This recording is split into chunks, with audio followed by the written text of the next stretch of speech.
Well, I have never said that people should invest in crypto.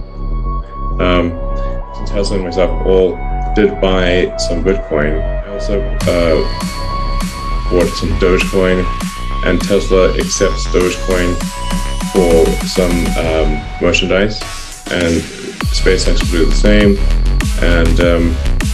And I intend to personally support Dogecoin.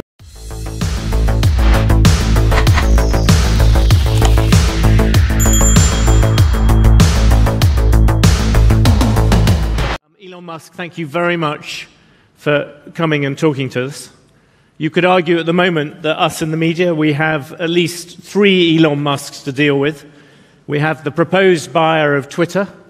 We have the CEO of Tesla, SpaceX, and much else. And we have Musk, the emerging political force, and that's before we discover or discuss all the different provocations and tweets and so on. But maybe we can run through those 3, and let's begin with Twitter. And I suppose my question for you is, what is the status of the $44 billion deal to buy the company? If you look at the deal spreads at the moment, the investors seem to be betting that it won't happen, I suppose. And right here you have the Qataris, who are amongst your backers. What are you going to say to them and to us? Well, first of all, I'd like to say, Your Highness, Your Excellencies, and distinguished guests, thank you very much for hosting me virtually. It's an honor to be here, or be there virtually. I actually wish I could be there in person. So with respect to the Twitter transaction, there's a limit to what I can say publicly, given that it is somewhat of a sensitive matter. So I will have to be measured in my responses here, such as not to generate incremental lawsuits. Unfortunately, that seems to be a risk you sometimes manage to overcome. Yes, a deposition minimization is, I think, important. Have Twitter given you enough information? Well, there are still a few unresolved matters. You've probably read about the question as to whether the number of fake and spam users on the system is less than 5%, as Twitter claims, which I think is probably not most people's experience when using Twitter. So we're still awaiting resolution on that matter, and that is a very significant matter. So we're awaiting resolution on that. And then, of course, there is the question of will the debt portion of the round come together, and then will the shareholders vote in favor? So I think those are the 3 things that stand in the that need to be resolved before the transaction can complete. What about the general state of the economy? Does that weigh on you when you think about this? I mean, you just described it. You have a super bad feeling about the economy. Are you still in that position? I just said to you earlier, Joe Biden has just come out and said that a recession in America is not inevitable. How do you feel about the economy? Well, I think a recession is inevitable at some point. As to whether there is a recession in the near term, I think that is more likely than not. It certainly isn't. It's not a certainty, but it appears more likely than not. And what do you think? I'm with you. I agree with you. I think it's more likely. Can I ask you one particular thing to do with the Twitter bid, which is, you are one of the biggest and fastest growing investors in China. Tesla, you've talked about it being 1/3 of your sales going forward. You're now buying Twitter, the kind of public forum for free speech. The Chinese historically don't tend to be very enthusiastic about free speech.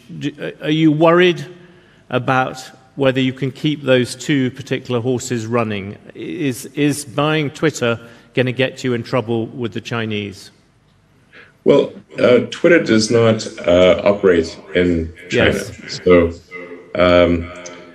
and I think China does not attempt to interfere with the free speech of the press in the U.S. As far as I know, because I assume you're not under pressure at Bloomberg from China. So I think I don't think this is going to be an issue. And in terms generally of that issue of freedom of speech and Twitter, you've talked about Twitter making it even freer and letting more people onto it. Is there a limit at all to who you think should be allowed onto Twitter? Well, my aspiration for Twitter, or in general for the digital town square, would be that it is as inclusive, in the broader sense of the word, as possible. That it is an appealing system to use. So, I mean, ideally, I'd like to get like 80% of, let's say, North America, and perhaps, I don't know, half the world or something, ultimately on Twitter in one form or another. And that means it must be something that is appealing to people. It obviously cannot be a place where they feel uncomfortable or harassed, or they'll simply not use it. So, and I think there's this big difference between freedom of speech and freedom of reach, in that one can obviously, let's say in the United States, go in the middle of Times Square and pretty much yell anything you want, and you'll annoy the people around you, but you're kind of allowed to just sort of yell whatever you want in a crowded public place, more or less. But apart from this is a robbery, probably that would get you in trouble. But then that whatever you say, however controversial, does not need to then be broadcast to the whole country. So I think generally the approach of Twitter should be to let people say what they want to do within the bounds of the law, but then limit who sees that based on any given Twitter user's preferences. So if your preferences are to see anything or read anything, then, well, you'll get that. But if your preferences are, well, you prefer not to see comments that you find offensive in one form or another, then you can have that as a setting and not see it. But I think one way or another, one needs to take the steps that entice most people to want to be on Twitter and enjoy it and find it informative and entertaining and funny, and just something and useful, as useful as possible. It sounds like you want to be involved. Is your plan to be CEO of Twitter? And if you do that, would you still keep being CEO of Tesla and SpaceX? Well, I would drive the product, which is what I do at SpaceX and Tesla. So I drive the product and technology. Whether I'm called the CEO or something else is much less important than my ability to drive the product in the right direction. Can I jump towards Tesla then? Most people, it's very obvious you have changed the car industry in a dramatic way. I'm quite intrigued by one thing, which is your competitors. Where do you see competition coming from? Do you see it coming from the old car makers coming back at you? I just saw a forecast that maybe in a couple of years' time Volkswagen would be bigger than you in electric cars. Or do you see it coming from new places? Do you believe that or not? I believe that forecast was from you. Yes, it was, yeah. And do you agree with that? I would not agree with that forecast, no. And do you see people like Volkswagen and General Motors and people like that as the opponents, or do you see people like China, the new Chinese companies? Where do you see the most vibrant competition in electric cars? I have to say that I am very impressed with the companies, and the car companies in China, and just in general with companies in China. I think they're extremely competitive, hardworking, and smart. And I think there's going to be just a massive wave of Chinese products going out into the world. There already are, but for example, I think almost all the iPhones are made in China by contract manufacturers for Apple. But I think we'll see just a large wave of products being exported from China in many industries. You know, in electric cars, do they have an advantage at all? Yeah. Yeah, no, I do think, well, I should say from a Tesla perspective, we don't really think about other competitors. Our constraints are much more in raw materials and being able to scale up production.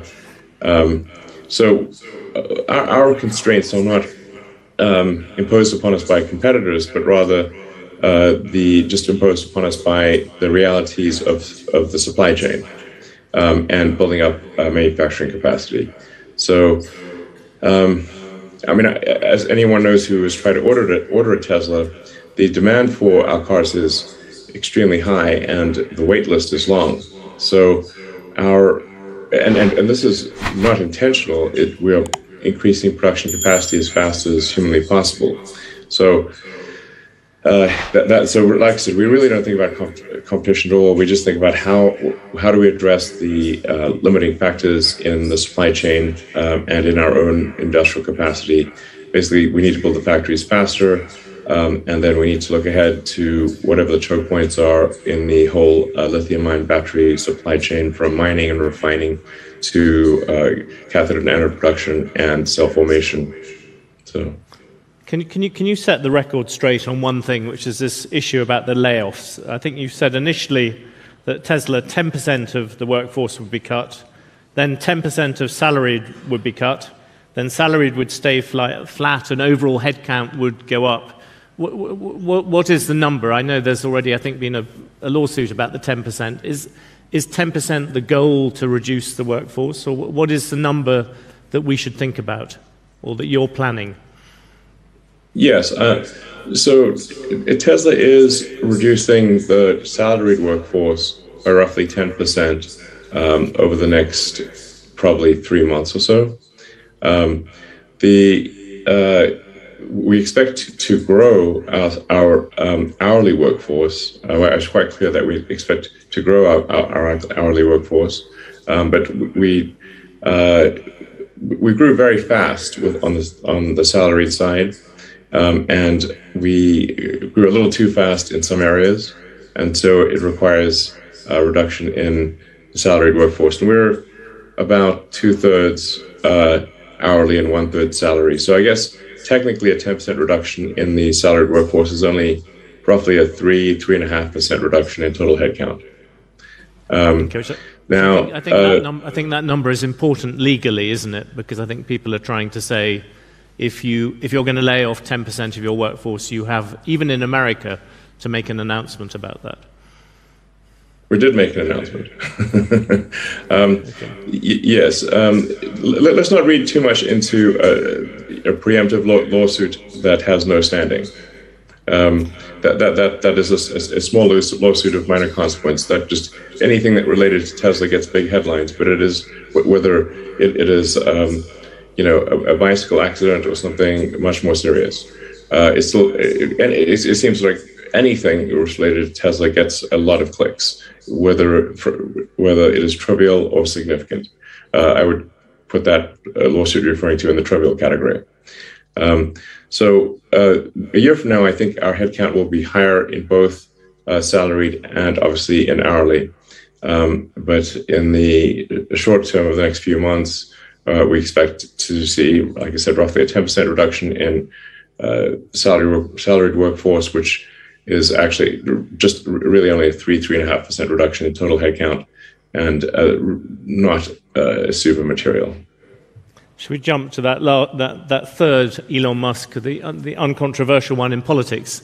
You've indicated that the Florida governor, Ron DeSantis, is someone you could get behind if he ran for president. I wondered if you're still in that position and whether you would, for instance, think about supporting Donald Trump if he were to run.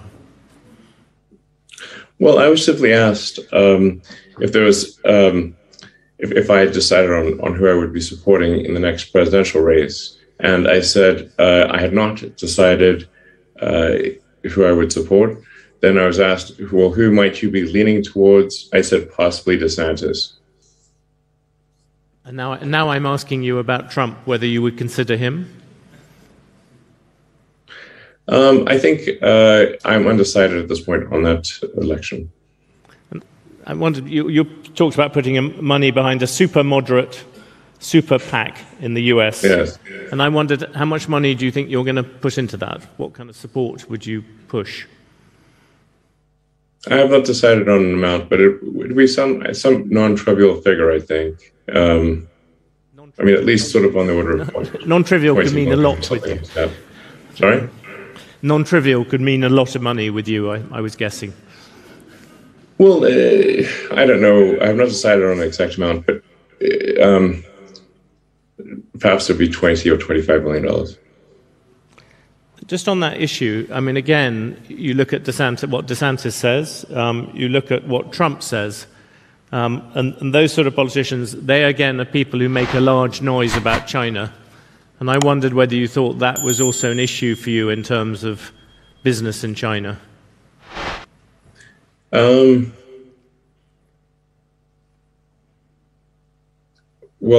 no, I don't think so. You're a brave man. Can I ask you, over the weekend, you tweeted your support of one cryptocurrency. You've seen the kind of carnage that has been happening in cryptocurrencies at the moment. What is happening, and do you still think people should invest, or is it a more selective approach? Well, I have never said that people should invest in crypto. In the case of Tesla, SpaceX, and myself, SpaceX and Tesla and myself all did buy some Bitcoin, but it's a small percentage of our total cash and near cash assets. So, not all that significant.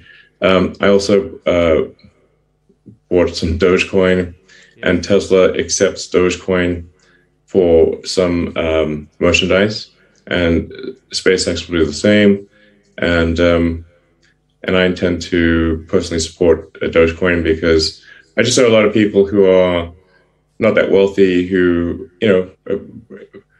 have encouraged me to buy and support Dogecoin. So I'm responding to those people, just people that when I walked around the factory at SpaceX or Tesla, they've asked me to support Dogecoin, so I'm doing so. Because Dogecoin, I think, has come down a lot. It's down about 80, 90%, or it's down a lot, and that's the reason why you came out and said that you still thought there was value there. I said I support Dogecoin, and I'm doing that. Can I ask you one last question? I noticed that you're going to unleash a humanoid robot to be unveiled on September the 30th. I wonder if there's anything more you could tell us about that. Well, I hope that we will have an interesting prototype to show people. We have a very talented team at Tesla that I'm working with closely to have a prototype humanoid robot ready by the end of September, and I think we are tracking to that point. So and there'll be a few other exciting things that we talk about at the Tesla AI Day. But I really want to, we have these sort of AI Day events to just emphasize that Tesla is a lot more than a car company, and that we are, in my view, the leading real-world AI company that exists. Did you see at all the drama about at Google, where people, at least one engineer, thought that what was happening in terms of their AI machinery was closer to human thought than had been seen before, and quite worrying, had a personality.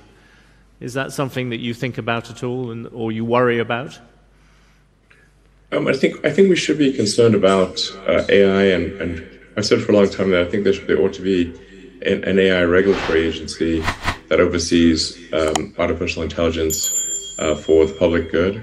And I think just as there's anything where there is a risk to the public, whether that's the Food and Drug Administration or Federal Aviation Administration, Federal Communications Commission, where there is a public risk or public good at stake, it's good to have sort of a government referee and a regulatory body. And I think we should have that for AI, and we don't currently. And that would be my recommendation. Elon Musk, you've been incredibly kind with your time, not least because I think it's 3 a.m. in the morning in New York. It's been a heroic performance. Thank you very much for talking to the Qatar Economic Forum and talking to Bloomberg. Thank you. You're most welcome. Thanks for having me.